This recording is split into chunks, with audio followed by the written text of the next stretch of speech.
আজকে আপনাদেরকে দেখাবো ঢাকার মিরপুরের ঐতিহ্যবাহী মাজার শাহ আলী মাজার। দেখেন এই যে এটা হলো শাহ আলী মাজারের মূল ফটক। এর এরিয়া বিশাল বিশাল এরিয়ায়, এবং প্রতিদিন হাজার হাজার ভক্ত এই মাজারে আনাগোনা আসা যাওয়া করে। মাজারের বাইরে একটা পুকুর আছে, আর আমরা এখন পুকুর যাচ্ছি না, আমরা সোজা যাচ্ছি মাজারের মেইন মাজারে।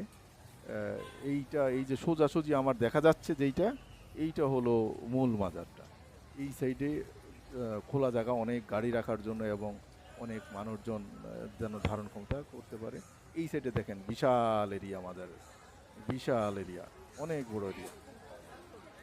এই মাজারটা অনেক পুরনো, এবং অনেক যথেষ্ট মানুষের ভক্তি শ্রদ্ধা প্রতিদিনই এখানে মানুষ আনাগোনা মাজারে।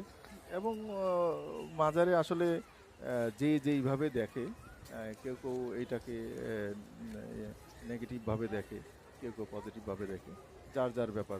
আসলে এইটা হলো মূল মাজারটা। আর এইটা হলো বট গাছটা। এই বট গাছটা নিয়ে অনেক কথা প্রচলিত আছে, আসলে সত্য মিথ্যা জানি না। আর এই বট গাছের নিচেই একটা সিন্নির ট্যাগ দেয়া আছে পিতলের, যেটার মধ্যে ভক্তরা নানান টাকা দিয়ে থাকেন। এই যে একজন ভক্ত টাকা দিচ্ছে দেখেন, যে আমি আপনাদেরকে দেখানোর চেষ্টা করব এখানে প্রতিদিন কত টাকা পড়ে। এই যে দেখেন, ওই 10 টাকা, 20 টাকা, 200, 500, 1000, যে যা পারতেছে দিচ্ছে এখানে। আর এই পাশে যেই বট গাছটা, এই বট গাছটার নিচে মোমবাতি, আগরবাতি অনেকেই জ্বালায় তাদের নানান মনের বাসনা নিয়ে।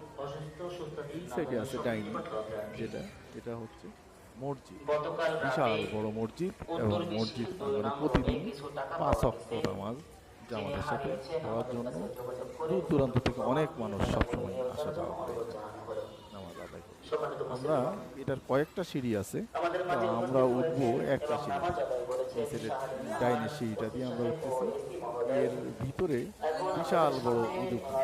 উজুখানা অবশ্য কয়েকটা, নিচে উজুখানা 2টা আছে। এর মধ্যে আমরা ডাইনেরটা আমি চোখে দেখ না কানে।